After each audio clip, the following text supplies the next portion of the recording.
Hello everyone, and welcome to part 2 of the acids and bases chapter. This will be a continuation of the previous video. Um, so this will be the first one that I'm recording directly to my desktop rather than on Blackboard Collaborate. And hopefully this will give you a nicer product and it'll be a little bit easier to navigate on YouTube, and it'll just be better all around. So let's pick up right where we left off. So we were on this question. So the question asks us, if the pH of a strong base, and they give us strontium oxide, is 10.46, they want to know what is the concentration of strontium oxide in moles per liter, in other words, in molarity. Okay, so go ahead and pause the video, try to work this one out just as you would in class. And when you're ready, restart the video and you can watch me work it out. Okay, so one thing that's nice about doing this directly to my desktop here rather than through Blackboard Collaborate is I can do things like this. I can have some more control over what you're seeing. So I can do things like this where I can overlay my little dot cam setup and you can still see the question. Okay, so let's work this problem out. So a good place to start with this. So they give us a pH of a solution and they want to know what is the concentration of the base. Okay, so remember pH refers to H3O plus concentration, but what we're really kind of trying to get at with this problem is the OH minus concentration. So first, I think a good place to start is just to write out an equilibrium expression. So you have strontium oxide, and that's just aqueous, dissolved. And we can put equilibrium arrows. Okay. And this will give us strontium ion, and that's also going to be aqueous, as well as OH minus. That would be also aqueous. Okay, and if we're going to balance this, we're going to need to put a 2 right up front of the OH minus, since there are 2 OH in every strontium oxide. So this is our equilibrium expression. Okay, so now let's look at what else the problem gives us. So they also tell us pH. Okay, so they also tell us that we have a pH equal to 10.46, which is a basic pH, which makes sense because we're giving it a base, and we're end up with a basic pH. So what we're after here is the actual concentration of the base. Okay, so we want to know how much strontium oxide will give us that pH. So what we really want to know is the concentration of OH minus, and that will lead us to the concentration of the base. So the first thing we can say is that POH, since we're talking about a base here, is equal to 14 minus the pH, okay, because we were given pH. Give a second for the video to catch up. There we go. So POH is equal to 14 minus the pH, and that's going to be equal to, so POH will be equal to 14 minus, and then just the pH they gave us, 10.46, okay, which is going to be equal to 3.54. Okay, that's going to be our pH, or POH, excuse me. Okay, so now what we want to know is what is the concentration of OH minus. So now we have a POH, and we want to solve for the concentration of OH minus. So the concentration of OH minus is going to be equal to 10 raised to the minus POH. Just like you would undo pH, you can undo POH. Okay, so plugging in our numbers here, this is going to be equal to 10 raised to the minus 3.54.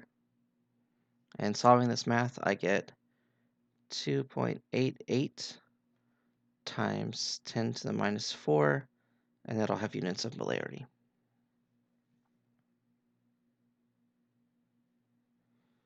Okay, so now we have to go one more step. So this tells us the concentration of OH minus.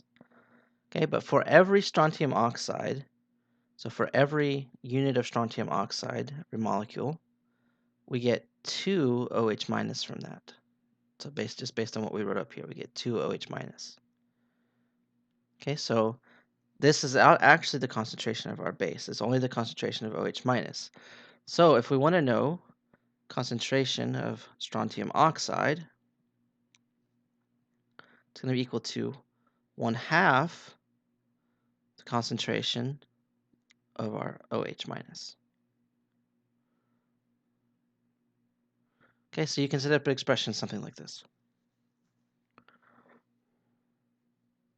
Okay, and again, this concentration, 2.88 times 10 to the minus 4, is just the concentration we saw for OH minus. Okay, and we're taking half of that since every strontium oxide gives us 2 OH minus. Okay, so if you do this math, I came up with an answer of 1.44 times 10 to the minus 4, and that's in molarity. Okay, so that would be the concentration of your base.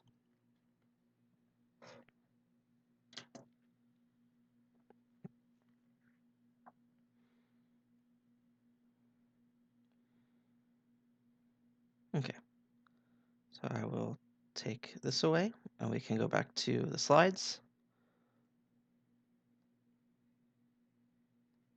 Sorry, that's not what I wanted. There we go. Okay, and we have this all worked out here for us. So 1.44 times 10 to the minus 4, and that's what we came up with. So good. Okay, so moving away from problems for now, we're going to talk about a little bit about indicators. So how do you measure pH? Okay, so one way you can measure pH is through an acid-base indicator.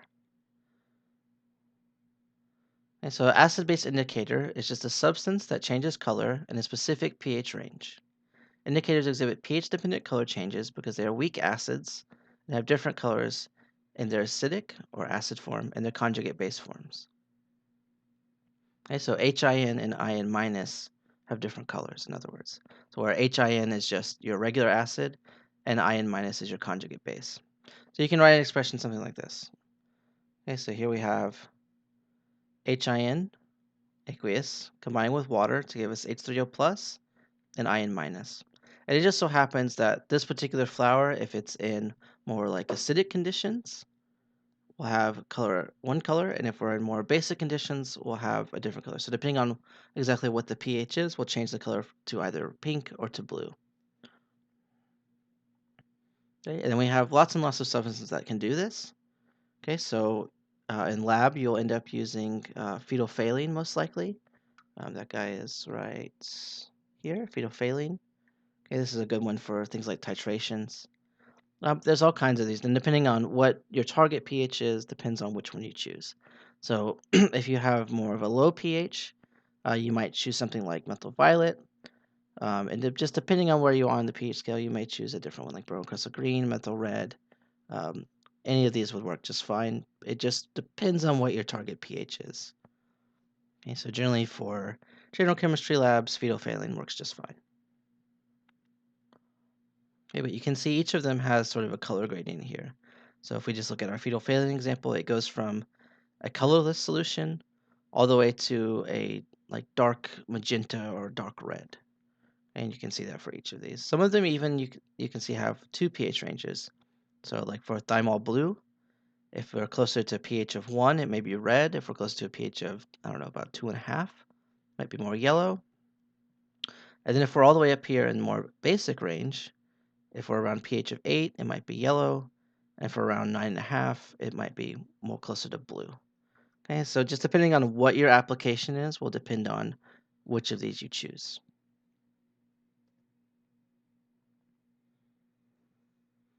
Okay, so we also have what's called a universal indicator. These will give you a variety of colors over a range of pHs, so all the way from a pH of 1 all the way up to a pH of 12, as they're showing here. So just depending on what substance you're using, it'll give you a different pH. So depending on what the pH of your solution is, I should say. Okay, so here we have 3 examples. So we have like vinegar, we have club soda, and we have ammonia. Okay, so vinegar we know is a weak acid. Okay, and we look at our indicator, we have a red indicator. Okay, so then we could come to our color chart, and all these universal indicators come with a color chart. And you compare the color of your solution to the color that on the chart. So for instance, here we have sort of a red color coming from vinegar. If we look at our chart, corresponds to around 4, maybe 3, maybe halfway in between, somewhere around in there. So if I was to take a guess at this, I would say the vinegar has a pH of around, I would say around 4, sure. Okay, and then the club soda. Okay, so we see it sort of has an orange color, orangish red. So maybe I would put it between 4 and 5, maybe 4.5. Okay, so a more basic pH. And then ammonia, we know should be rather basic. So we see a nice blue color here. If we come over to our chart here, we see around 9, we have a nice blue color. It pretty much matches, so I would say ammonia has a pH of around 9 based on this information. And so that's how you use those. You may see these from time to time in your lab, or you may use them at home if you're cooking something that needs a certain pH. Um, but yeah, these would be universal in color, universal indicators. Okay, another way to measure pH would be through a pH meter. This is the most reliable method. So if you're only concerned about getting a roundabout pH, like if it's you just need to know if it's basic or acidic, or you don't really care how much, you might use an indicator, universal indicator. But if you're really, really concerned about what the pH is, you might use a pH meter.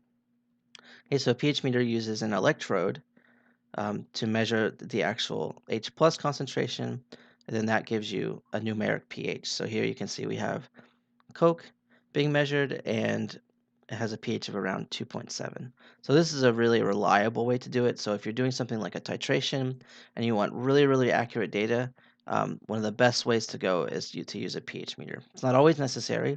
So sometimes you're just looking for the color change of an indicator, and that works fine. But if you're really, really, really looking for precise data, you would use a pH meter.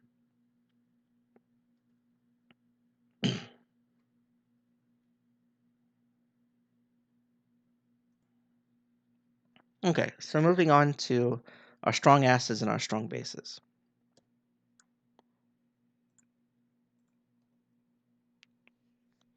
So there are 7 strong acids. Okay, so essentially, if it's not one of these 7 acids, then it's a weak acid. Okay?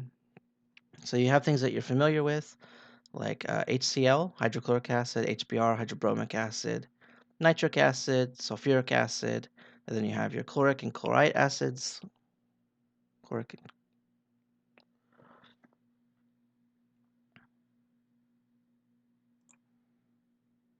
or your chloric and perchloric acids. And then you have, maybe you haven't considered this one, but HI, iodic acid. Okay, so these are all your strong acids. When you put them into water, they're going to dissociate completely. In other words, we have 100% ionization. So something like HCl, hydrochloric acid, is going to break completely into H plus and CO minus. HBr will break into H plus and Br minus completely. Okay, the same is true for the ones that where you have your polyatomic ions, so like your SO4. So you're going to get 2 H pluses and 1 SO4 2 minus. And those are going to completely ionize. So that's shown down here below, where you have this equation. So here we have nitric acid being dissolved into water. Okay, so it's going to give you H3O plus and NO3 minus. And they make a note here that it's completely ionized. That just means that if you notice, it's not an equilibrium arrow. It's just a forward reaction arrow, meaning that there's no more of HNO3 left, and whatever water is consumed is completely H3O plus. Okay, so those are your strong acids. In terms of what you need to know, you need to basically memorize this list.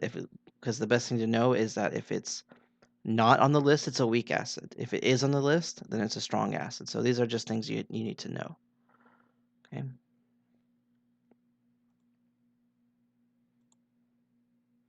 So there's 7 strong acids and there's 8 strong bases. So same thing here. So you have your lithium hydroxide, sodium hydroxide, potassium hydroxide. You're probably most familiar with these two, sodium hydroxide and lithium hydroxide, or and potassium hydroxide, excuse me, because you've probably used them in lab. And probably something like calcium hydroxide you use as well. Okay? And again, if it's not one of these, if it's not a strong base, then it must be a weak base.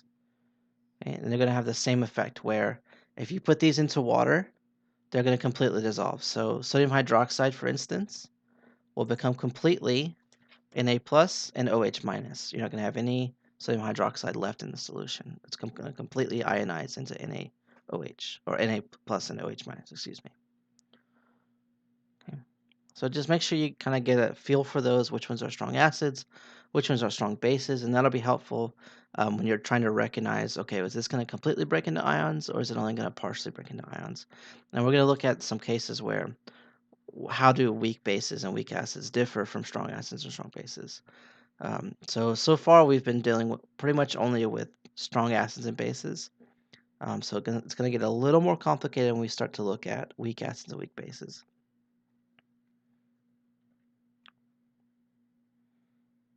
Okay, so we'll start out by talking about weak acids. Okay, so we're going to start writing equilibria expressions again. So we're going to have to come back to ice tables eventually, but we're going to get there soon. Okay, so if we have equilibrium and solutions of weak acids, okay, with weak acids, the equilibrium is established with water. So unlike a strong acid, where you just have that forward reaction arrow, for a weak acid, you have HA plus OH, H2O, and then you have equilibrium arrows to give you H3O plus and A minus. Okay, so you have your acid being combined with water to give you H3O plus and A minus, just like you would with a strong acid. The main difference here is that you have equilibrium arrows.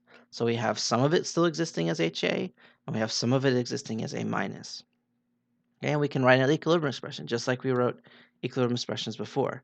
Okay, so we can write what's called a Kc value. So Kc will be equal to H3O plus, the concentration of H3O plus times the concentration of H minus, over the concentration of our acid, A minus. And notice again, we're leaving out H2O since it's a pure liquid. Okay, it's just not part of the equilibrium expression. And again, notice we're putting the products over the reactants. It's always going to be that way. Okay, and down below it gives us a note that says, since this is an equilibrium expression, represents the association of an acid, the equilibrium constant, Kc, is named the acid dissociation constant, in other words, Ka. Okay, so if we're talking about acids, we'll be talking about Ka. If we're talking about bases, we're talking about Kb. Okay, and so generalized expression for Ka is equal to the concentration of H3O plus, okay, since it's always one of our products from an acid, times the concentration of A minus, so just our deprotonated acid, over HA, which is our protonated acid, so just as we put it into the solution. Okay.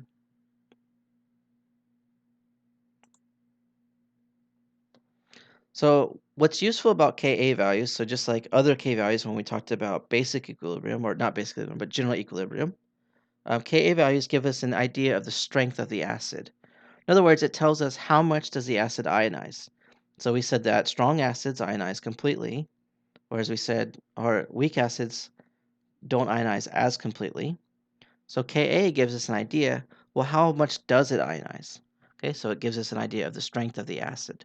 So if we have our equilibrium expression, HA plus H2O gives us H3O plus and A minus, we can write an equilibrium, so we can write a Ka expression, so just H3O plus times concentration of A minus over HA. Okay, if we take a look at this, as Ka gets larger, that means we have more products. So if we have a large Ka, then we have a large numerator. Remember, the numerator comes from our products. So if we have a lot of products, we would have a stronger acid. So if we have a large Ka, then we have a stronger acid. So if we have a smaller Ka, so if we think about the opposite, so if we have a small Ka, that would mean our denominator is very large. So if we look at our equilibrium expression here, that would mean that we have mostly reactant. In other words, not much of our acid is dissociating. Okay, so we have mostly reactants and not a lot of products. So that would be a small Ka. So a small Ka represents a weak acid. A large Ka represents a strong acid. So down here below, they give us a note. The larger the Ka value, the stronger the acid. And that's true.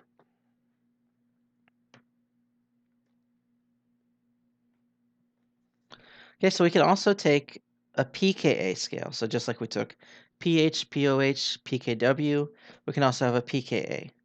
Okay, so again, it's just the negative log of Ka, which gives us pKa. So we can do the same thing. So if we want pKa and we have Ka, we just take the minus log of the Ka. If we have pKa and we want Ka, we just take 10 raised to the minus pKa. Okay, and just like pH and H3O plus, there's an inverse relationship. Okay, so the greater the value of Ka, the stronger the acid. However, when we put this into the pKa scale, if we have a strong acid, we have a smaller pKa.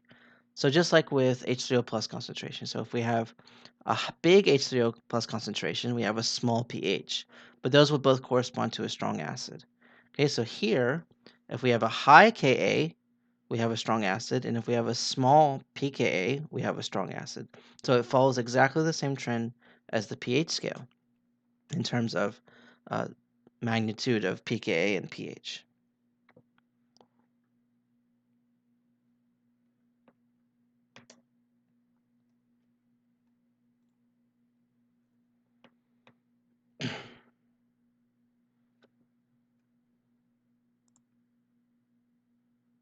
Okay, so this chart gives you an idea of some of the pKa values and Ka values you might see for some various acids. So here we have the stronger acids at the top, and we have the weaker acids at the bottom. Okay, so we have something like HCl, hydrochloric acid, which we know is a strong acid. Okay, it's going to have a Ka value of 2.0 times 10 to the fifth, so very, very large Ka. Then if we take the minus log of that and we put it in terms of pKa, notice we have a very, very small pKa.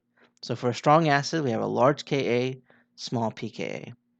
And you can kind of go through these and see for yourself a few more. But if we come all the way down here to something like acetic acid, we have a Ka of 1.8 times 10 to the minus fifth, so very, very small.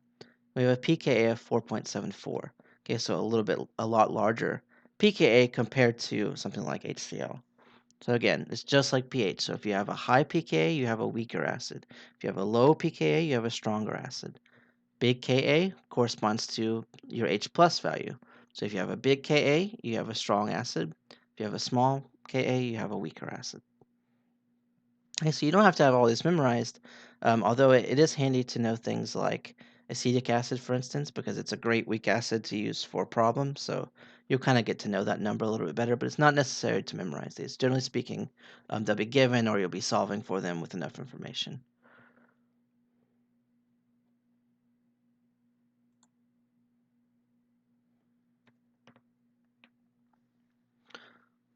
Okay, another way to look at acids and bases is the percent ionization. So here we have our same weak acid expression here where we have HA gives us H plus and A minus, okay, with equilibrium arrows. So another way we can measure it is just through percent ionization. So that's defined as percent ionization is equal to the concentration of H plus at equilibrium over the concentration of HA uh, uh, based on what we initially put in. Okay, and that's going to be times 100 just to give us a percentage. Okay, so the longer the percent ionization, the stronger the acid. In other words, what is that saying? So that's saying the higher the numerator, so the more H plus we have, the stronger the acid we have. Since if we have a big numerator and a small denominator, we're going to get a big percentage. So that means that we have more H plus around.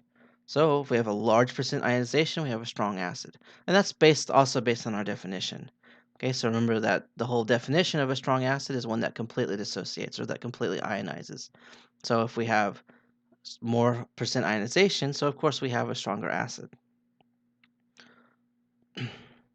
Okay, so here we have an example problem. So we have a 0.035 molar solution of HNO2, and it contains 3.7 times 10 to the minus 3 molar H plus. Okay, so suppose we wanted to calculate the percent ionization for this. Okay, so we could set up our expression, remember H plus at equilibrium over HA initial, okay, times 100. So we just take our numbers that we gave us, so they told us the H plus concentration, plug that in, and they also told us how much we put in of the acid initially. Okay, so put 0.035 on the denominator, then times 100. Okay, and if we do this math, it gives us about 11%. Okay, so basically we have a weaker acid here.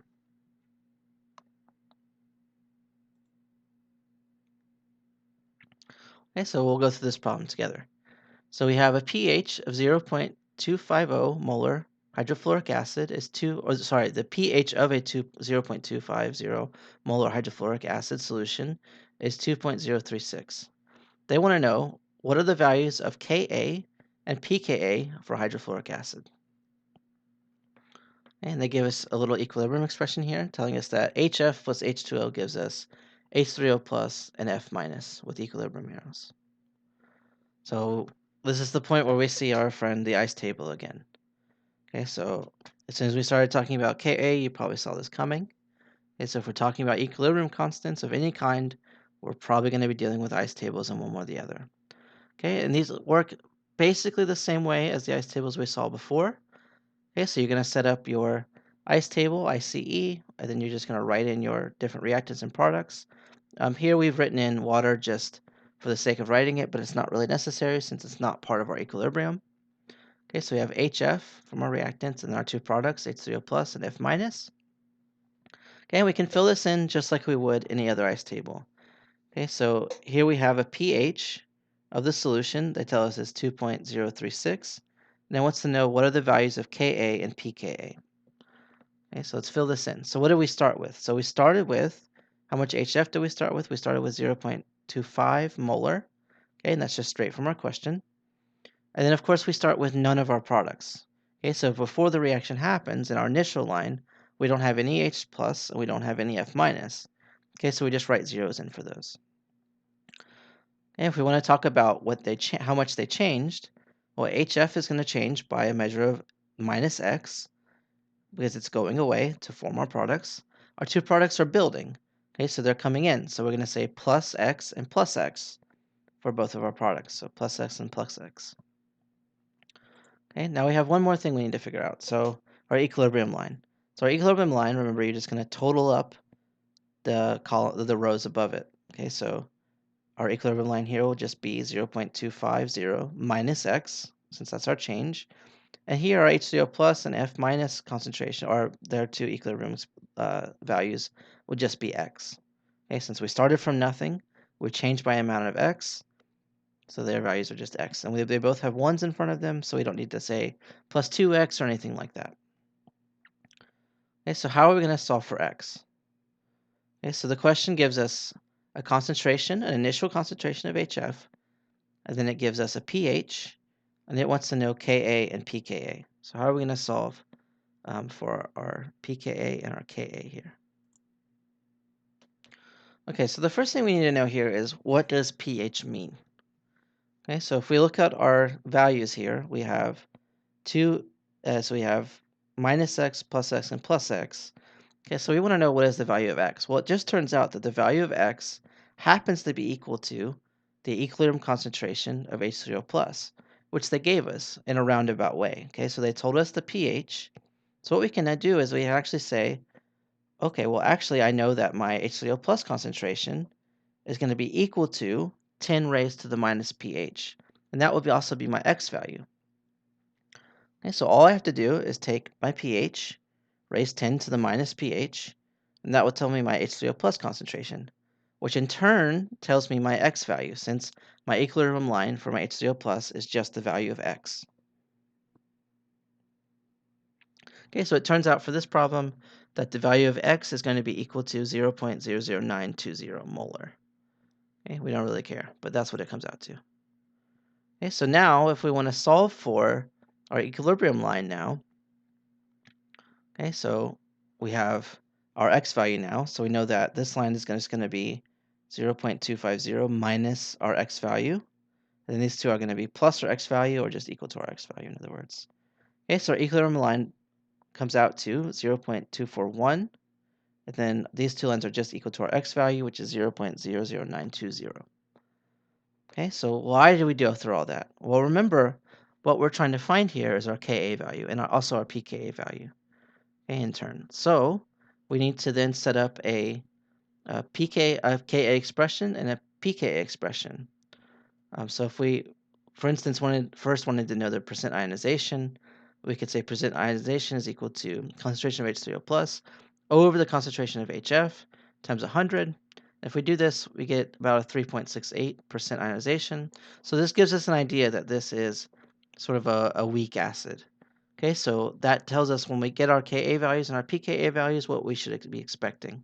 So it's kind of a good way to start. If you're not quite sure what type of pH you should have, or pKa and Ka you should have, this will kind of give you an idea.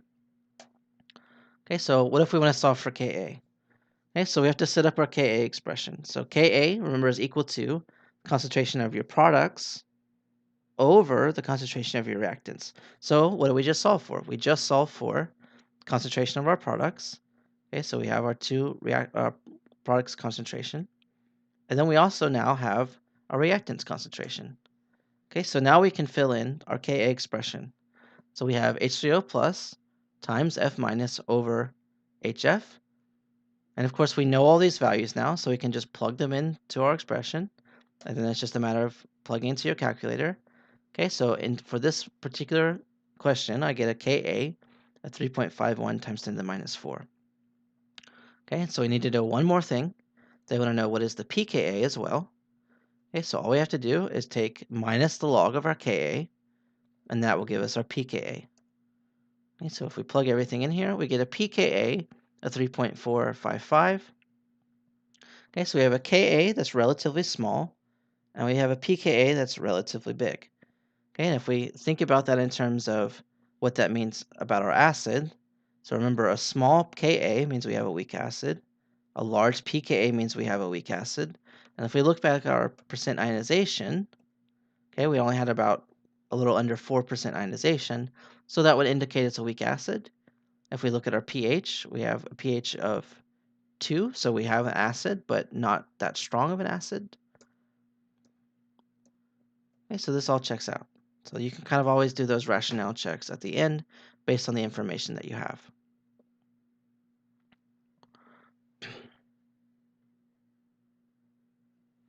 Okay, so a similar problem here for you. So it says lactic acid is a monoprotic acid, meaning it just has one proton. That's acidic.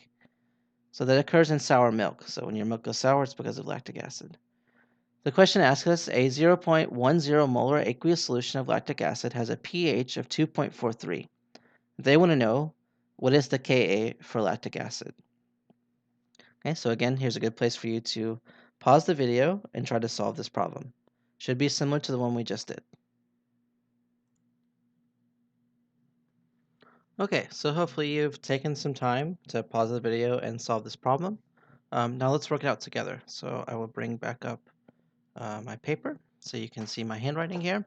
And let's just go through this problem. So again, what's nice about this is I can still show you the problem here. So we're looking for the Ka value for lactic acid given the pH and the initial concentration. Okay, so the first thing we want to do here is just remember what our equilibrium expression is here. Okay, so in other words, what our reaction is.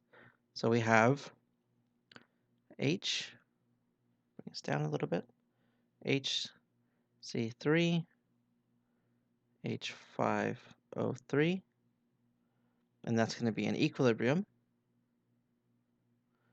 Okay, with what? So C3, H5O3 minus, in other words, A minus, and we're also going to be in equilibrium with H3O plus. I have enough room there. Okay, yeah, that looks great. Okay, so this is our expression.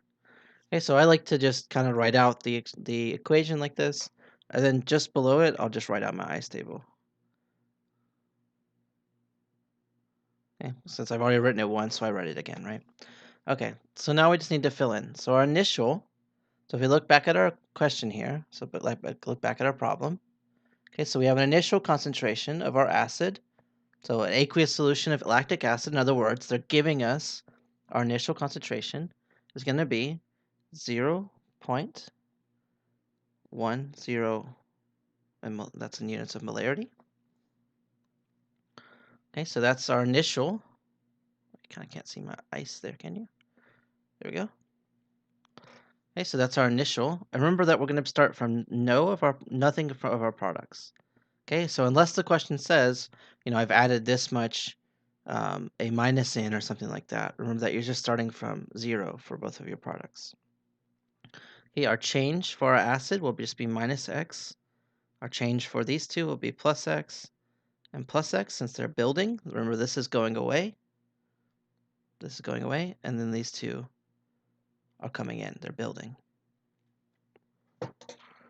Okay, so now we can write our equilibrium line. So our equilibrium lines become 0.10 minus x, just summing these up. This just becomes x, and this also just becomes x. Okay, so what other information did they give us? They also told us pH. And remember, just like in the last problem, telling us the pH is essentially telling us what the H3O concentration is, H3O plus concentration is. Okay, so we can use our H3O plus or pH to find our H3O plus concentration. So if we want to solve, so we know that X is going to be equal to our equilibrium concentration of H3O plus, just based on our ice table, okay, which will be equal to 10 raised to the minus pH, and our pH for this particular problem is 2.43. Okay, so this tells me I have an X value of 3.71 times 10 to the minus 3, and that's going to be in molarity. Okay, so now I know my X value. Okay, so now I can go in and I can solve for the different equilibrium concentrations of my acids and my HA and my H3O plus. Well, I know H3O plus now. Okay, so if I want to know the concentration of my first product at equilibrium, C3H5O3, lactic acid, that's going to be equal to my equilibrium line. So here I have 0.10 minus X, just like from my equilibrium line. So my X value is 3.71 times 10 to the minus 3. Okay, so that's just plugging my X value in to my equilibrium line. Okay, and if I solve this out, I get 0.0963, and that's in units of molarity. And it's a value pretty much unchanged from what I started from, and that makes sense, since we're probably dealing with something like a weak acid. Since our X value was very small, that pretty much tells me that my HA really isn't changed that much. Remember, this is our HA. So you may see it in those terms as well.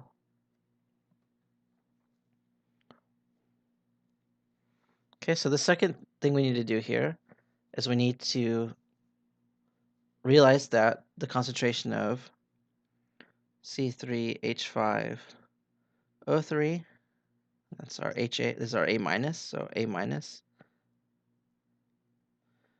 also equal to our H3O plus concentration, which is just equal to X, which is equal to 3.71 times 10 to the minus 3, and that's molarity. Okay, and that's all coming just straight from our ice table. Oh, sorry, you can't see the unit right there, but that's just molarity. Okay, so again, why did we do all this? Well, we want to set up a Ka expression. So the question is asking, what is the value of Ka for lactic acid? So we can set this up. So Ka is going to be equal to concentration of A minus times the concentration of H3O plus over equilibrium concentration of HA. And sometimes it's just a little bit easier to write in terms of A minus and HA than to write out the full molecule every time. Okay, so plugging back in from what we just calculated above. Okay, so our H3O plus and our A minus have the same concentration. So here we just have 3.71 times 10 to the minus 3 times 3.71 times 10 to the minus 3. And those are both in terms of molarity. Try to sneak a little molarity symbol in there in terms of molarity. Okay, and then our denominator, we're going to put all of that over concentration of HA, which we solved for up here. Okay, so this will be the concentration of our HA. Okay, so all that's going to be over 0.0963, and again, that's in terms of molarity. Okay, so our Ka becomes, so just solving all this math, so our Ka is now equal to 1.4 times 10 to the minus 4. And that's what the question asks us for, so that would be our answer.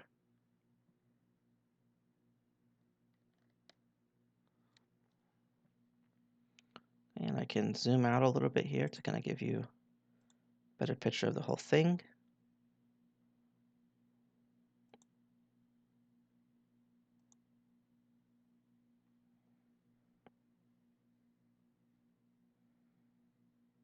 So this way you can see the entire answer.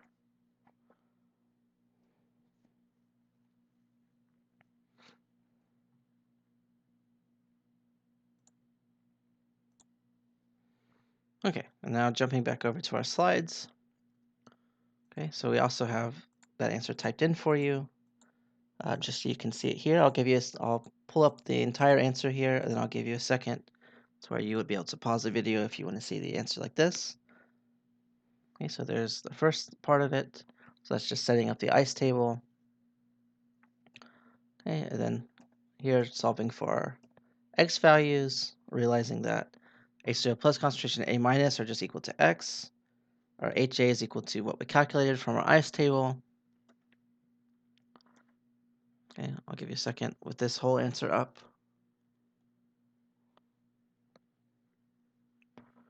Okay, and then plugging into our Ka expression. It's actually solving for Ka. It doesn't ask us for pKa, but if you wanted to find the Ka, remember, or the pKa, remember you just take the minus log of the Ka. Okay, sometimes that's good to do at the end, just as a rationale check.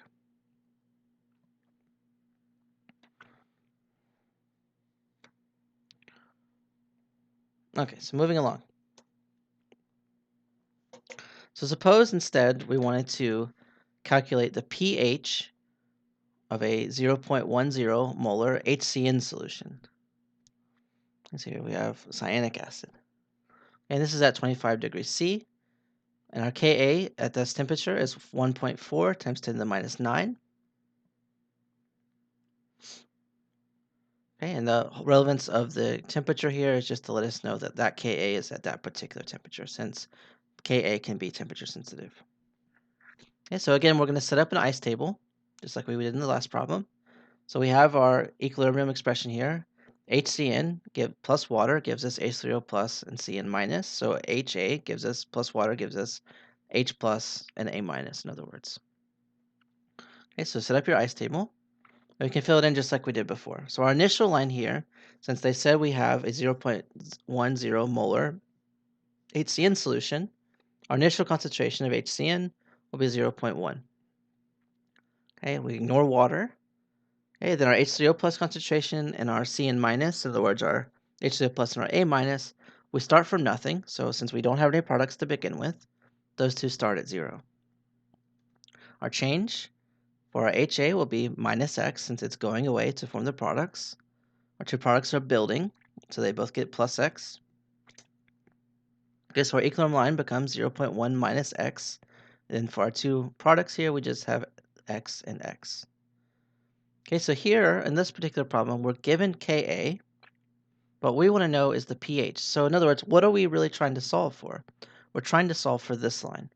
So what we really want to know is the concentration of H3O+. Because remember, that's where pH comes from. pH is just equal to minus the log of H3O+. Okay, so now we have our equilibrium line filled in. So we have our hydrogen cyanide filled in. So it's just going to be our initial concentration of hydrogen cyanide, 0.1, minus X. And our H3O plus will just be X, and our cyanide ion will just be X as well. Okay, so again, we're trying to solve for this H3O plus line, this line right here, since we're looking for pH. Okay, so problem works out similarly, but this time we know Ka, and we're looking for pH. So what we want to do here is we want to set up Ka is equal to concentration of our products over the concentration of our reactants. So just like we did before. Okay, but this time we have to solve it in terms of X. Okay, since there's no way for us to know what our equilibrium concentrations are. Okay, so remember Ka is dependent on equilibrium concentration. Here we're just given Ka, and we don't have any other information that would allow us to solve for this line. So in order to solve for that line, what we were doing before, we had pH. Well, here's the problem. We don't have pH now, so we don't know what the concentration of H3O plus is. That's what we're looking for, in fact. Okay, so we can set up our Ka expression. So we just bring our x values down. So we just say X times X. So for our two products, H3O plus and our cyanide ion, we have X and X, in other words, X squared. You could write it that way as well. Okay, and then for our hydrogen cyanide, we have an equilibrium concentration of 0.1 minus X. So just bring that whole thing down. You don't need to do anything, change it in any way. Just bring the whole thing down. So now we have our Ka in terms of X. Okay, so to simplify this, we have X squared over 0.10 minus X. Okay, so now we want to solve this problem. We also have Ka, so we can say our Ka is equal to, so 4.1 times 10 to the minus 9, just given from the problem, is equal to x squared over 0.1 minus x. And now we can solve for x. So how are we going to solve for x? Well, you may notice if we rearrange this, it probably looks familiar. So we can do some rearranging here. We can distribute this whole thing. We can distribute 1.4 times 10 to the minus 9 by 0.1 and minus x. Okay, so we end up with x squared equal to 1.4 times 10 to the minus 10 minus 1.4 times 10 to the minus 9x. Okay, so if we keep going, this might start to look a little more familiar. And if you guessed it, you might be right. So this, yes, is a quadratic expression. So if you wanted to, you could take the quadratic equation and solve for x this way. So your minus b plus or minus square root of b squared minus 4ac over 2a. So you can plug all that into your quadratic equation. Okay, where the first term here, a, is just a 1, b is your 1.4 times 10 to the minus 9, and c is your minus 1.4 times 10 to the minus 10. Okay, so you can solve for that way. Okay, so you can plug all this in. I'm not going to read all this math to you, but I'll give you some time to read it for yourself. Okay, and eventually you can solve for x. So hopefully, if you know how to solve a quadratic equation, great. Okay, but the good news is, so that we end up something with like a value of like 1.2 times 10 to the minus 5. The good news is, so we, again, with quadratic expressions, remember you always end up with a real answer and a negative answer. Well, not a negative answer, but a positive answer and a negative answer, since we have plus or minus. Okay, so we end up with 1.2 times 10 to the minus 5 and minus 1.2 times 10 to the minus 5. Okay, and those would both be correct solutions for this quadratic. Okay, we're going to throw away the minus Ka in this the minus x value in this particular instance, since that doesn't really make any sense for the problem. Okay, so then we could come back here, and we could plug in our x value. Okay, and given that our x value is also equal to the concentration of H3O plus. Okay, so we could solve for pH is equal to minus the log of 1.2 times 10 to the minus 5, which gives us a pH of 4.92. Okay, so that would be one way to solve this problem. Okay, and I'll leave that up for just a second. Okay, so that good news I was telling you about, this is the good news. So if Ka is sufficiently small, then the amount of HCN that dissolves into H plus and Cn will also be small. That means the value of x will also be small. So therefore, 0.10 minus x is approximately equal to 0.1. Okay, in other words, if x is small enough, then 0.10 minus x is basically saying the same thing as 0.1. Okay, so you might not see how this helps us yet, but you'll see in just a second. Okay, so what does sufficiently small mean? Okay, so what does this mean? So general rule of thumb, so if the ratio of HA over KA is greater than or equal to 100, then Ka is sufficiently small. Okay, so you can use this approximation if you have a small Ka. Okay, so if you're looking at Ka values, 10 to the minus 9, 10 to the minus 10, 10 to the minus 15, something like that, you're going to know right away that Ka is sufficiently small. Okay, if you're not sure about that, you can use this expression to solve for it. So we can just put HA, initial concentration, over Ka. As long as that's bigger than 100, you know that Ka is small. Pretty much if we're dealing with weak acid problems, it's pretty much always safe to make this, but make sure you know when to use it and when not to use it. Because if you have a large Ka, then you can't do this. Okay, so make sure you know when to use it and when you can't use it.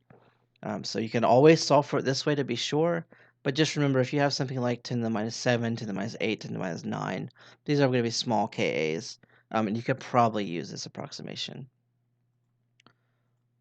Okay, so if instead we wanted to solve this problem this way, so setting up our same Ka expression here, so 1.4 times 10 to the minus 9, that was just straight from the problem, equal to concentration of our products over concentration of our reactants, which again gives us this x squared problem, this x squared over 0.1 minus x. This is what triggered us to solve that quadratic expression. Well now, if instead we make this expression x squared over 0.1, so if we assume that x is sufficiently small here, then we know that we can change the bottom just into 0.1 minus x. So I'm doing that because, remember, of this idea here. Okay, so if Ka is small, then I can basically eliminate this minus x. Notice that in this problem, I'm not eliminating my numerator here, my multiplied x's, because that's still what I'm trying to solve for. But since this bottom part of the equation here, I'm just doing subtraction, since I'm just doing minus x, if this number is small enough, really this value isn't going to change much. So 0.1 minus something that's very, very, very small is essentially saying 0.1. Okay, so I can just make this assumption. So my Ka becomes x squared over 0.1. So what's good about this is now I can say Ka 1.4 times 10 to the minus 9 is equal to x squared over 0.1. And this is much easier to solve. So I can multiply both sides by 0.1. So now I have 1.4 times 10 to the minus 9 times 0.1 is equal to x squared. Okay, so I can do that multiplication real quick. Now I have 1.4 times 10 to the minus 10 is equal to x squared. And then all I have to do is take the square root of both sides, and that gives me my x value. So x is approximately equal to 1.2 times 10 to the minus 5. Okay, so now if I go back, remember that I'm looking for pH. So that's what we solved for before. We solved for pH. That's what the question asked. Okay, so now I have my x value, and remember x is equal to H3O plus concentration. Okay, so my pH is going to be equal to minus the log of H3O plus. Okay, and notice we get the exact same answer. So whichever route you take, as long as you do it correctly, and as long as this approximation is applicable, then you should get the same answer. Okay, so you end up with the same pH value. Okay, so that the small x values really, really don't affect this part of this solution.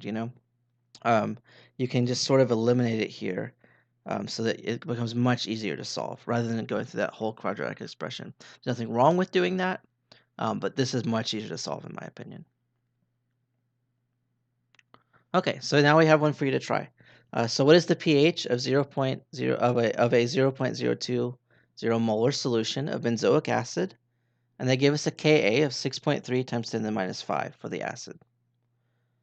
Okay, so again, pause the video and go ahead and give this one a try, and I will pick it back up with the solution.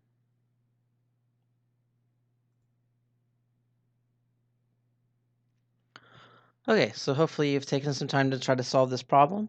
So let's go over it together now. So here we're given benzoic acid, so C6H5CO2H. Okay, so we have an aqueous solution of benzoic acid to give us A minus and H3O plus. Okay, they've also given us a Ka. What they've asked was what the pH, or what is the pH. Okay, so this should trigger you right away to set up an ice table, just like this. Okay, so just fill in your initial line, so 0.02 for your initial concentration of HA, and your A minus, your two products, remember you're starting from nothing. Okay, so you're going to start from 0 of your A minus and 0 of your H3O plus. Okay, our change line here, just like we did before. So the change in HA will just be minus X. The change in A minus and H3O plus will just be plus X. So we end up with this for our equilibrium line. Okay, so we end up with just total up all the columns. Okay, so we end up with 0.02 minus X, and then just X and just X. And note I just put dashes in here for the H2O line, because remember, since it's a pure liquid, we can ignore it in terms of our equilibrium. Okay, so you should come up with an ice table that looks something like this. Okay, and remember, we're looking for Ka. Okay, so we're not looking for Ka, we're looking for pH, but we need to go through Ka to get to pH. So we're going to try to solve for X again, just like we did before. So our Ka, we can put in terms of X. So in other words, in terms of our products over reactants, which would look something like this. Okay, so remember that our A minus product here is just X, H3O plus is just X, and then our HA remains 0.02 minus X. So just bring those whole expressions down. Okay, so bring all your X expressions down. Put them into your HA, or your KA, excuse me. Okay, so we end up with something like this. And here's a good place where we can make our assumptions. So we have a very small Ka. And if we weren't sure, again, we could do do it the way I showed you, taking the HA over pKa. Oh, sorry, not over the pKa, over the Ka. So we'll jump back to, let me jump back there real quick to here. So take your HA over your Ka, and as long as that's bigger than or equal to 100, then Ka is sufficiently small. Okay, so we can go ahead and make that assumption here. Okay, so catching up. So since Ka is sufficiently small, we can say that 0.02 minus X is approximately equal to 0.02 molar. Okay, so that means our Ka expression now becomes Ka is equal to X squared over 0.02. Okay, I'll pause here, give you a second.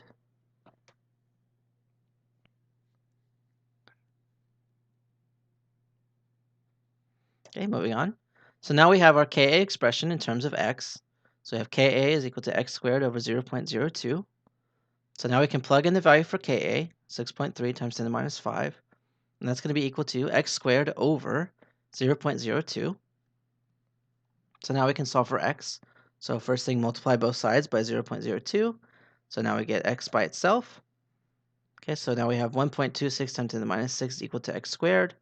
Take the square root of both sides, and you end up with X is equal to 1.12 times 10 to the minus 3. Okay, so that's just using my Ka to solve for X. So first thing, get X by itself, and then eventually you'll take the square root, okay, and you'll end up with X, an X value.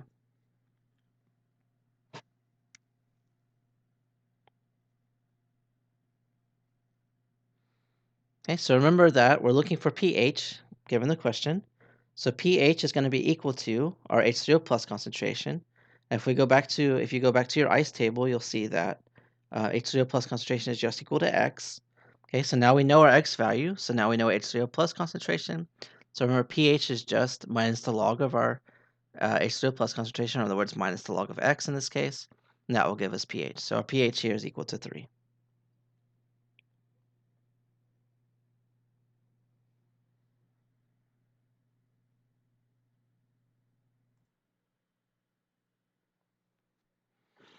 Okay, so moving on to the next slide here. Okay, so what if we have a polyprotic acid? So first of all, what is a polyprotic acid? So polyprotic acid is just an acid that has more than one acidic proton to donate. In other words, it can lose one proton and become A minus. Then it could also lose a second proton. So in other words, the conjugate base that you form can also act as an acid. Okay, but you're going to solve for your Ka values are basically set up the same. The difference is you're going to have more than one Ka. So you'll have Ka1, Ka2, you could even have Ka3. And you'll have the same thing for pKa. So pKa1, pKa2, pKa3. And that just corresponds to how many protons you've lost. So Ka1 will always refer to losing the first proton. Ka2 refers to losing the second proton. Okay, so we can set up something like this. Okay, so here we have Ka is equal to, again, the concentration of your products over the concentration of your reactants. Okay, so just like we would do for any other acid. Okay, so 4.73 times 10 to the minus 7. Okay, so now we take the product from our first acid, our first proton, and now that becomes the reactant for our second expression. Okay, so we started from H2CO3 combined with water to give us H3O plus and HCO3 minus. Okay, so now this HCO3 becomes our reactant here. So we're talking about losing this second proton. So HCO3 minus plus H2O gives us H2O plus and CO3 2 minus. Okay, so if we wanted to set up our Ka expression, it's just like we did before. We can set up, it's just simply products over reactants, just like we did before. Okay, and you notice that here we have a Ka1 of 4.3 times 10 to the minus 7. Our Ka2 is 5.6 times 10 to the minus 11. So what this should tell you is that it's much easier in comparison to lose this first proton than it is the second. So in other words, this first one is a stronger acid compared to Ka2. Okay, so once we lose that first proton, we lose a lot of our acidity here. So in other words, it's much, much easier to lose the first proton than it is the second. How do I know that? Well, remember that a bigger Ka is a stronger acid. In other words, a bigger Ka refers to an acid that's more willing to dissociate or more willing to ionize. And a smaller Ka refers to an acid that's not as willing to ionize. So if you want to compare the two, what would you say is a stronger acid? Well, Ka1, of course, would be the stronger acid, and that will always be true.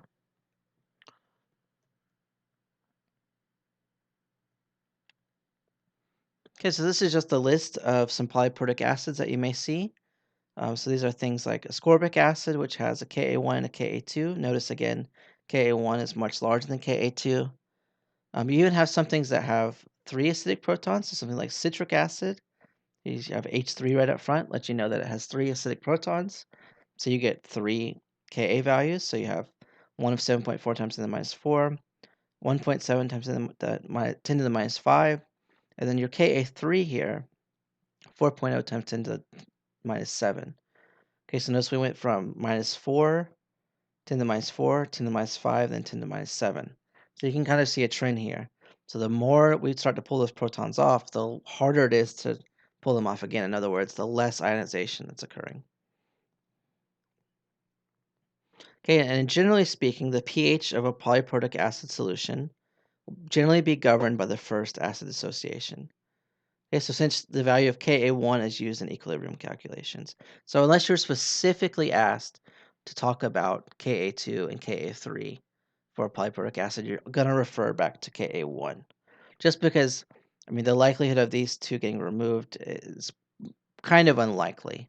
Okay, it's possible, but it's kind of unlikely. So when we're talking about a polyprotic solution, you're almost always going to be talking about Ka1, unless it's otherwise noted. So you don't have to memorize these. These will be, whether it be solving for these or they'll be given in the problem. Okay, but it's a good idea to have some handle on these. For instance, if we look at sulfuric acid, we know that sulfuric acid has a very, very large Ka, but it has 2 acidic protons. So it is possible to lose the second, okay?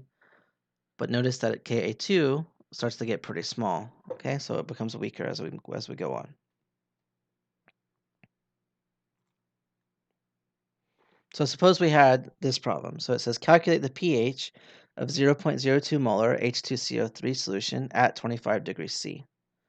Okay, and they give us a Ka. Okay, so notice here they give us Ka1. So for carbonic acid, they're giving us Ka1. So remember, for a weak acid or a polyprotic weak acid, you're almost always going to use Ka1, unless you're specifically asked about something else. Okay, so here you can set up your ice table, just as you normally would.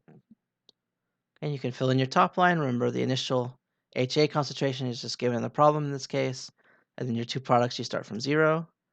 Okay, then your change is going to be minus x since your product is going away, plus x since you're building your product, or I'm sorry, since your reactant is going away, minus x, plus x since you're building your products. Okay, your equilibrium line should look something like this, 0.02 minus x.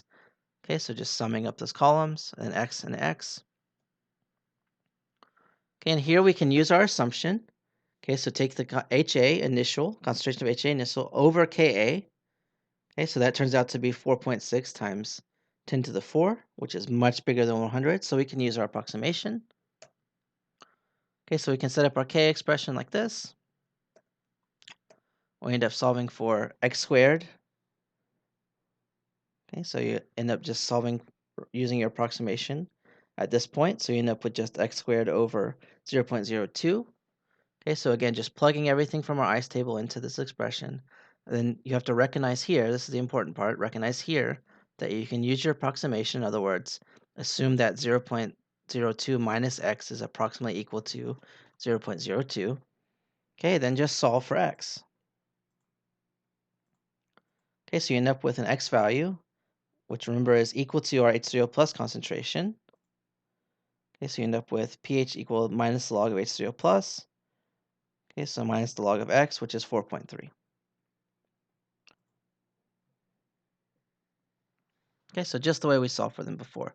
The only difference here is we had to know that we need to use Ka1 and not Ka2 or Ka3, anything like that. We just need to use Ka1. Okay, so moving on here. So this next section we'll talk about weak bases, and this won't take too terribly long because they're very similar to weak acids in terms of the way you calculate things and the way you solve problems. Okay, so weak base, remember weak base is everything except for your strong bases. So weak base also can establish equilibrium with water. So you can have your base represented here by B, okay, just capital B is our base, and that's combined with water to give us Hb plus, in other words, the protonated form of the base, so we're adding a proton in this case, and that's going to be, our other product will be OH minus, okay, so in other words, this base is taking a proton from water to give us Hb plus and OH minus. Okay, and we can write an equilibrium expression for Kb just the same way. Okay, so Kb is equal to concentration of our products over the concentration of our reactants. And we call this the base the base dissociation constant. Just like we had the acid dissociation constant, which was Ka, here we have the base dissociation constant, which is Kb. Okay, we can solve for it exactly the same way. So here we have um, ammonia combined with water to give us the ammonium ion and OH minus. So if we wanted, for instance, to solve for Kb of this, we would say Kb is equal to the ammonium ion times concentration of OH minus over our ammonia, NH3. Okay, so just the same way we solve for Ka. Okay, so just like Ka, we have a variety of Kb's here. Okay, so again, we have things like ammonia, which gives us the ammonium ion. We have pyridine, um, carbonate ion, and you can see their Kb's listed here. Okay, so we can use them just the same way as we use Ka. So a stronger Kb gives us a stronger, or a higher Kb gives us a stronger base. Lower Kb gives us a weaker base. So exactly like we used them before. Really nothing changes except you have to understand that you're talking about now in terms of bases rather than in terms of acids. That's really the only difference here. Okay, so I'm going to go this a little bit quickly just because it's exactly the same as what we were doing before. So here we want to know if we want to calculate the pH of a 0.40 molar ammonia solution at 25 degrees C, and they give us a Kb. Again, just because our equilibrium constants are temperature sensitive, that's why we have a temperature here. We really don't need it for the problem. We just need to know that that's what temperature this is. Okay, so we can set up an ice table, and they give us our expression here, so our equation here. So NH3 plus H2O gives us ammonium ion and hydroxide ion. Okay, so we can still set up our ice table. Okay, so again, the initial concentration of ammonia is given in the problem, so this 0.4 just comes down. And we don't start from any of our products, so we don't start with any ammonium ion or any OH minus. And this is going to be minus X, plus X, and plus X. Okay, so our equilibrium line becomes 0.4 minus X, and this is just X and X. Okay, so the question is asking us to solve for pH.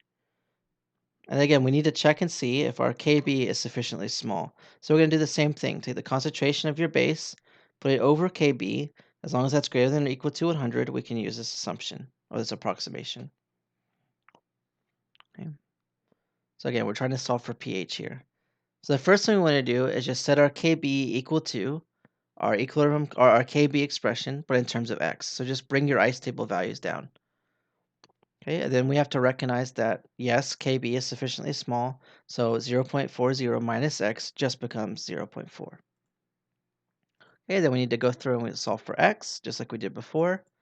Okay, so we end up with an X value of 2.7 times 10 to the minus 3 is equal to X, which is also equal to our OH minus concentration. So remember, don't all of a sudden jump to H3O plus concentration here. Remember, because we're talking about a base here. Okay, we're looking for pH and not pOH, but we need to first solve for the concentration of OH minus, which in this case happens to be equal to our X value. So pOH will be equal to minus the log of OH minus concentration. So just take minus the log. Okay, so this gives us our pOH, but what we're looking for the problem is pH. Okay, so we're going to say pH is equal to 14 minus pOH. Okay, so plugging that in. So we end up with a pH of 11.43, and we're dealing with a base, so we have a basic pH, so that makes total sense.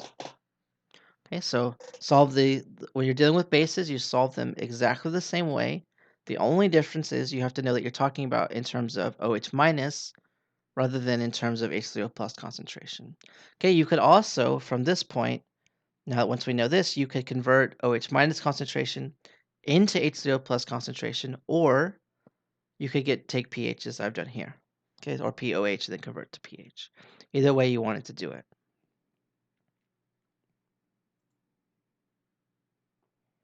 Okay, so what about the relationship between Ka and Kb? So how are these two related? Okay, so here we have some conjugate acid-base pairs. Okay, so we have nitric acid, the first one here, HNO3, which is a strong acid, and it's going to give us nitrate ion, NO3 minus, okay? And if we look at our Ka, we know that we have a strong acid, so we have a super high Ka for nitric acid. But if we look at our Kb here, it says it's negligibly basic. In other words, what does that mean? So since we have a strong acid, it means we're going to have a relatively weak base, or an extremely weak base in this case. Okay, so that's this one. Now if we look at HF, so let's look at some where we actually have numbers. Okay, so we have HF, we have a Ka of 6.8 times 10 to the minus 4. Okay, so not super small, but not super big either.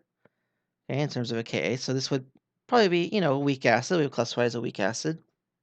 If we look at our base, F minus, and we look at the Kb, 1.5 times 10 to the minus 11. So we have a very, very small Kb. Okay, so that tells me that HF is a strong acid, or a weak acid, excuse me, but it's a weaker base. So our conjugate base is even a weaker base. So what am I saying here? So if I have a strong acid, then I have a weak base. Okay, but what if I look at OH minus? Okay, so jumping down here to the bottom. So I know OH minus is a very strong base. Okay, so we look here, we see strong base. So our O2 minus, strong base. And if we look at OH minus, it's negligibly acidic. It means not very acidic at all, right? Okay, so we have a strong base, we have a weak acid.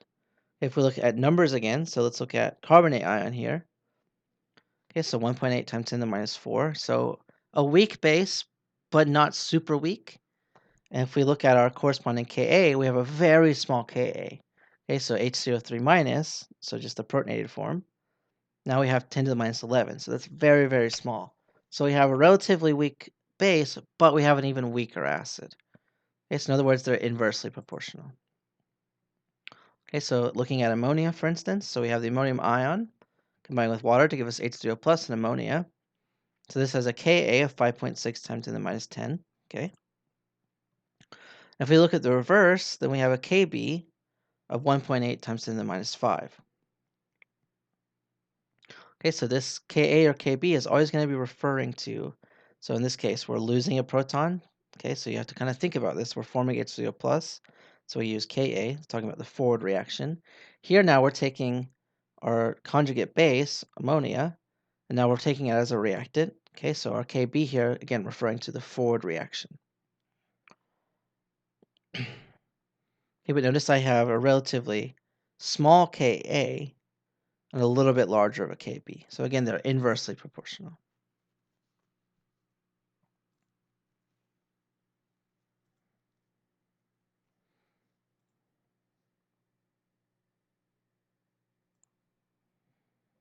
Okay, so suppose we had something like this. So we have those two expressions we just looked at. So we have a Ka and we have a Kb. Okay, and suppose we wanted to total these equations. So remember, just like we did a couple chapters ago. So we wanted to combine these two equations to give us K net. So we have Ka, we have Kb. So if we're looking for K net, okay, so we can, remember, you can cancel out everything that's similar on both sides of the equilibrium arrows, just like we would on the same sides of the reaction arrow, or opposite sides, I should say, not the same side. So here we have the ammonium ion. We can cancel with the ammonium ion. Here we have ammonia. We can cancel with ammonia. Okay, so if we total these together, what does it leave us? So it leaves us water plus water, gives us H3O plus and OH minus. Okay, and remember, so Kw is equal to H3O plus times OH minus. Okay, so in other words, these are our products. Okay, so the only reactants we have left here is water, but we ignore water in terms for equilibrium expression. Okay, so we have the two products here, HCl plus and OH minus, and we know that's going to be equal to Kw. So how can we find this? So remember from the previous chapter, if we want to find K net, okay, if we're adding two equations together, remember that you multiply their equilibrium constants. Okay, so K net will be equal to K1 times K2. So what does that mean in terms of this? So Ka times Kb is equal to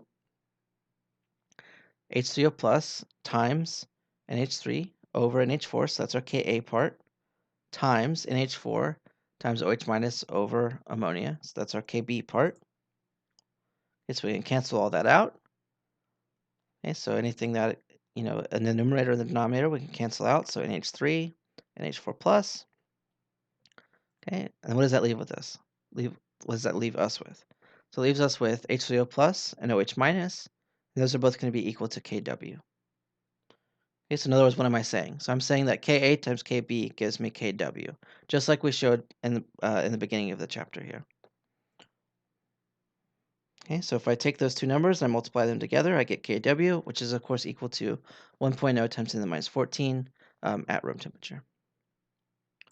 Okay, so that just kind of shows you where this idea of Kw comes from and how Ka and Kb kind of come together. So as one goes up, the other has to come down. So in other words, they're inversely proportional because they always have to be equal to Kw.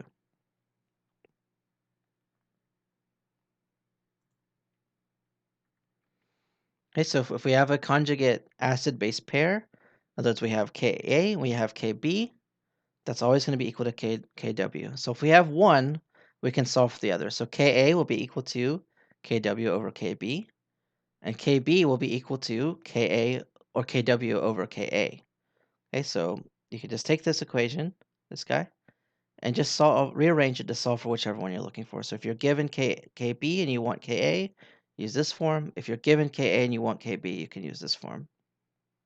And just like we had with pH and pOH, here if we have pKa and pKb, those are both going to be equal to pKw, which is of course equal to 14. Okay, so you can also use this expression to rearrange. So if you have, for instance, if you have pKb and you want pKa, you could just divide, or the other way around.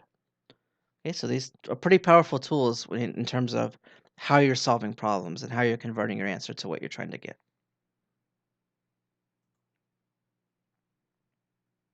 Okay, so based on that information, let's try to solve these two problems. So take a second, pause the video, try to work these out with what you know now, and then when you come back, I'll be going over them.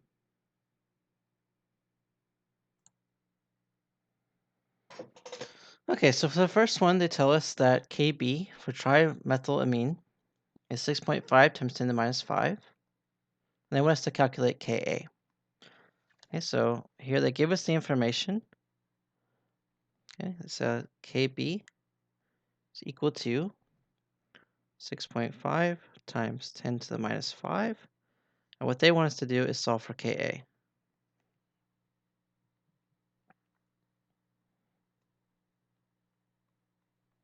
Okay, so we can have this equation, or we take this equation, Ka times Kb equal to Kw, which I just showed you. Rearrange to solve for Ka. So Ka will be equal to Kw over Kb. Kb we know, Kw is a constant. So this all becomes Ka is equal to 1.0 times 10 to the minus 14 over the Kb they just gave us, 6.5 times 10 to the minus 5. Okay, so all we're really doing here is just converting between Kb to Ka. Okay, just going through Kw. Okay, so this all becomes Ka. So if we solve this math, Ka becomes 1.54 times 10 to the minus 10. Okay, just simple conversion there.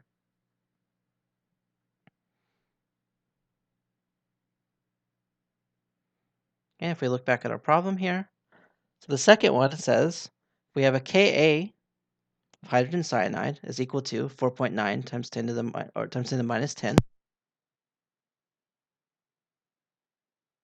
They want us to calculate Kb for Cn minus. Okay, so bring my screen back up here. Okay, so in this particular problem, they told us Ka. So Ka equal to 4.9 times 10 to the minus 10. And we want to know what is Kb. Okay, so just like we did in the last problem, we can take Ka times Kb is equal to Kw. Solve for Kb since that's what we're looking for. So Kb will be equal to Kw over Ka. And just plugging in our numbers, 1.0 times 10 to the minus 14 over, sorry, that's a 4.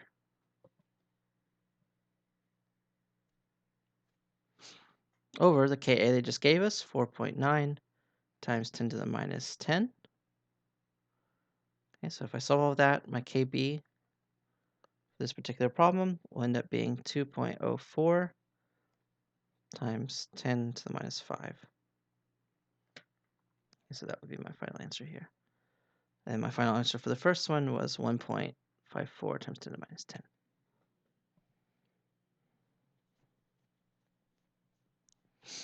And I will zoom out a little bit so you can see the full answer here.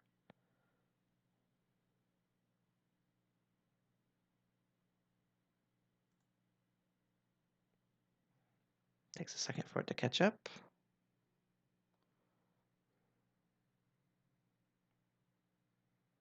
Okay, so now you can see the full answer. Okay, so hopefully those are not too tough for you. That's just converting between Ka and Kb. It really hopefully should not be too much of a challenge, just rearranging a 3-variable equation. But that's very useful in case you end up solving for Ka or solving for Kb, or if you're given a Ka and you need Kb to solve the problem you're looking for, something like that. That's a really easy and simple way just to convert between the two. Okay, so that's a really handy tool.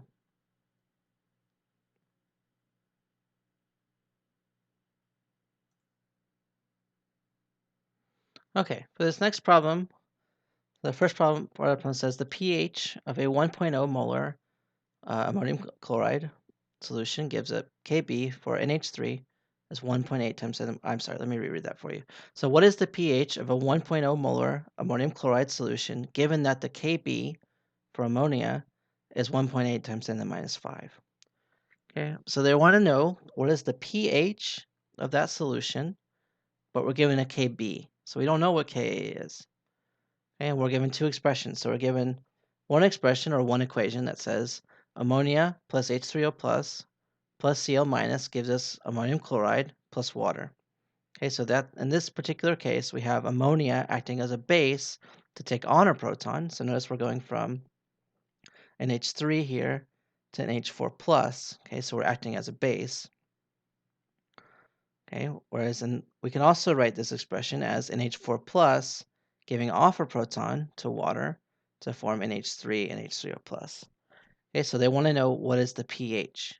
Okay, so they're giving us a Kb and they want to know what is pH. So take a second to try to solve this one, and I'll come back with the solution.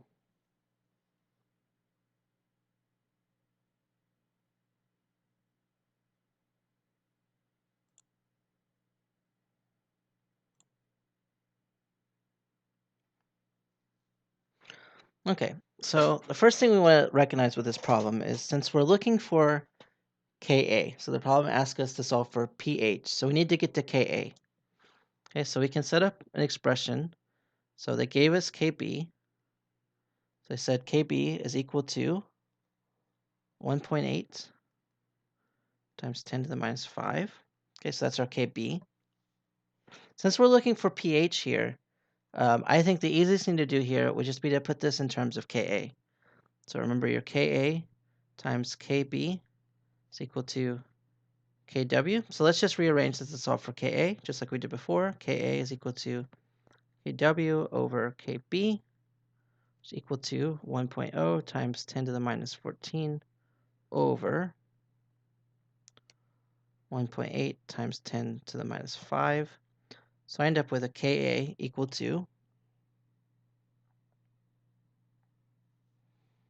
5.6 times 10 to the minus 16.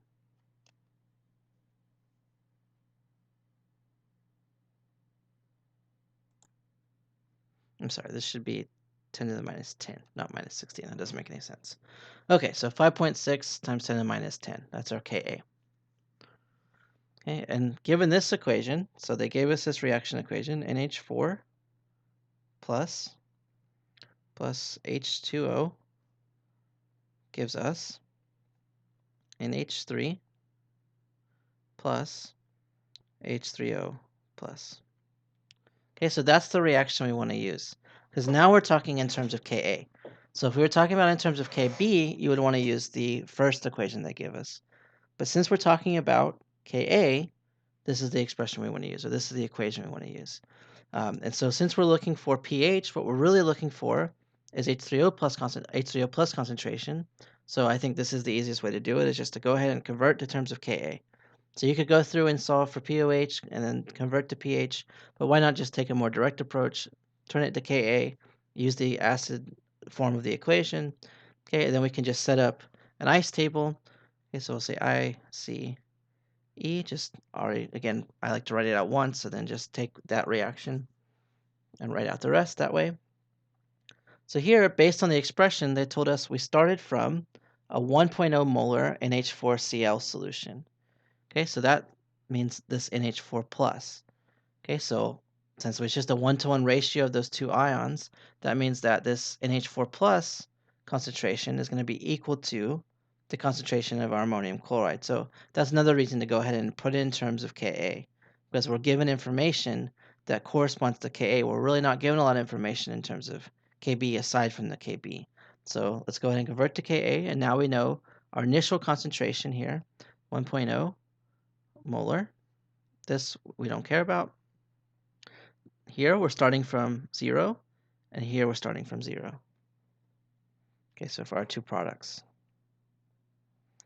Okay, so just like all the ice tables we've been doing, our reactant is going away, so minus x. Our products are coming in, so plus x and plus x. Okay, so our equilibrium line becomes 1.0 minus x, x, and just x. Okay, so now we can set up a Ka, or solve for Ka, or use our Ka to solve for pH, excuse me.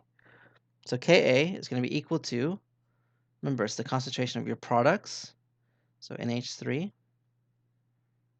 times H3O plus over concentration of your reactants, which in this case is just NH4 plus. Okay, so now if we put these in terms of x, we can say, okay, so this is equal to x times x over 1.0 minus x.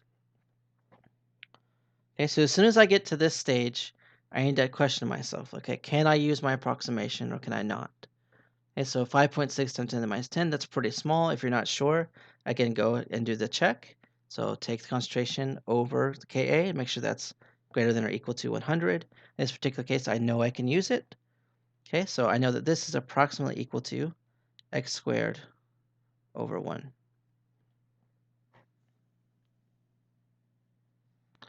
Okay, so now I can plug in, so now I'm left with this. I'm left with Ka equal to x squared over 1. So I can plug in my Ka. So I'm just going to move over here to the side. So I can say 5.56 times 10 to the minus 10 is equal to x squared over 1. Okay, so all you need to do is just essentially take the square root of both sides. So multiply by 1, okay, then take the square root of both sides. Okay, so what I can say is square root of 5.56 times 10 to the minus 10 is equal to the square root of x squared, which we know is just x. So solving that, I end up with 2.4 times 10 to the minus 5 is equal to x. Okay, and remember that x is equal to my H3O plus concentration, just based on my ice table. So if I look back at our ice table, okay, so this line tells me that my x is just equal to my H3O plus concentration. Okay, so now I have x, so therefore I have my H3O plus concentration. And so now I just want pH. So pH will be equal to minus the log of x, or in other words, minus the log of H3O plus, okay, which is equal to minus log, I'm going to write down here, that doesn't look good. So it's equal to minus the log of 2.4 times 10 to the minus 5, and that gives me a pH. I'm sorry, you kind of can't see that. Drag it down a little bit. Okay, so that gives me a pH equal to 4.63. And here I'm only given, I have 2 sig figs, so I'll take 2 sig figs after the decimal. Okay, so that would be my pH. Okay, and that's my final answer.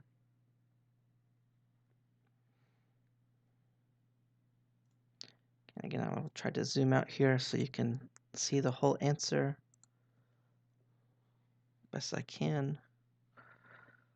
I'll just kind of show you the top again. So remember, we solved for, first we took our Kb and we solved for Ka. Okay, then we plugged that Ka into an ice table, or not plugged the Ka in, but we use an ice table to solve for in terms of x. Okay, then we set up our Ka expression in terms of x. We were able to use our approximation since Ka was relatively small. Okay, then we solve for x. Okay, and just taking the square root essentially of our Ka. And we use that x value, and we know that that's equal to H3O plus concentration. So from there, we're able to solve for pH.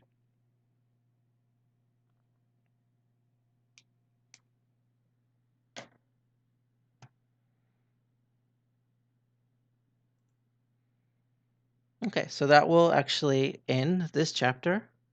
I hope you find these recordings helpful. I hope, I know it's not exactly like being in class, but hopefully it's pretty close. If you have any questions, please feel free to email me. I'm going to have some online virtual office hours that I will email you about. But in the meantime, if you do run into a question, please feel free to email me. If you have any feedback, I like when you do this, I didn't like when you do that, please feel free to give that to me because I'm basically sitting alone in a room. So if you have some feedback, that would be great and very helpful for me because I can't really see it from your end, except for just watching the videos, of course, but that doesn't see it from your eyes. So if you have any feedback to give me, for, please feel free, even if it's negative, that's okay, I can take it. I want to give you the best possible learning experience that I can. So please email me with some feedback if you have anything to say. If you have any questions, please feel free to email me. And otherwise, I will see you in the next video, and I will see you in my office hours.